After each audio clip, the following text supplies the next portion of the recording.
અમદાવાદના હાથીજણ વિસ્તારમાં આવેલી રાધે રેસિડેન્સીમાં પાલતુ શ્વાને બચકું ભરતા 4 મહિનાની બાળકીનું મોત નીપજ્યું હતું।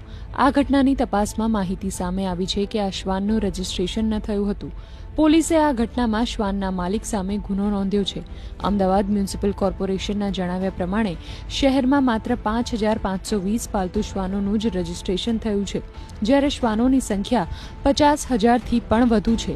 આ ગોઝારી ઘટના અંગે વિવેકાનંદ નગર પોલીસ દ્વારા વધુ તપાસ શરૂ કરવામાં આવી છે, તો બીજી તરફ કોર્પોરેશન દ્વારા પણ શ્વાન માલિકને 31 મે સુધી રજીસ્ટ્રેશન ફરજિયાત કરાવવાનું કહેવામાં આવ્યું છે।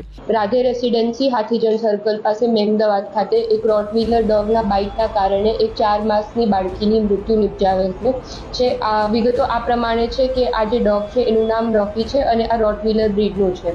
આ જે ડોગ હતો એ દિલીપભાઈ ગણપતભાઈ પટેલના કબજાનો ડોગ છે, જેમના ઉપર કલમ 106(1) અને 291 મુજબ ગુનો દાખલ કરવામાં આવેલ છે। સંભવિત મૃત્યુ કે મહાવ્યથા પહોંચાડવા માટે કોઈ બી પશુના જે બી કબજેદાર છે એમનું બેદરકારી ભર્યું આચરણ રહે તો એ કલમ લગાવવામાં આવી છે। આ બનાવ મ્યુનિસિપલ કોર્પોરેશનને જાણ થઈ એની સાથે જ મ્યુનિસિપલ કોર્પોરેશનના અમારા સુપરિન્ટેન્ડન્ટ, પોલીસ ઇન્સ્પેક્ટર અને ડોગ કેચિંગની ટીમ જગ્યા ઉપર જઈ અને માલિક અને શ્વાન એની ભાળ મેળવવાનો પ્રયત્ન કરેલ, પરંતુ જગ્યા ઉપર શ્વાન અથવા એનો માલિક ઉપલબ્ધ ન હતો।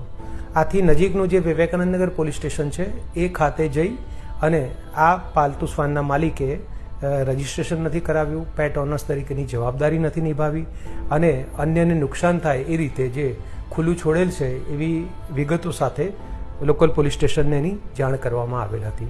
ઉપરાંત આ અંગે કેબિનેટમાં પણ ચર્ચા કરવામાં આવી હતી। પ્રવક્તા મંત્રી ઋષિકેશ પટેલે તેની માહિતી આપી હતી। આદરણીય ભૂપેન્દ્રભાઈએ જરૂરી સૂચનાઓ આપી છે કે રોટોવીલર ટાઈપના જે હિંસક બ્રીડ છે એ હિંસક બ્રીડને અહીંયા પાળવા માટે અને જે હાઈકોર્ટના હુકમો, સુપ્રીમના હુકમો કે જે પણ કોઈ એ નિયમો અંતર્ગત એના નિયમો બનાવી અને આ પ્રકારના હિંસક કૂતરાઓ ન પાળી શકાય અને પાળવા હોય તો તેની શરતો સાથેની આખી એક્સરસાઇઝ ચાલુ છે અને ટૂંક સમયમાં આવા જે હિંસક બ્રીડના પશુઓ જેના ઘરમાં હશે, ડોગ્સ જેના ઘરમાં હશે એના ઉપર પણ કાર્યવાહી થશે અને સાથે સાથે બિલકુલ ટ્રાન્સપરન્ટ પોલિસી આ બાબતની ચોક્કસ આગામી સમયમાં આપણે બનાવીએ છીએ।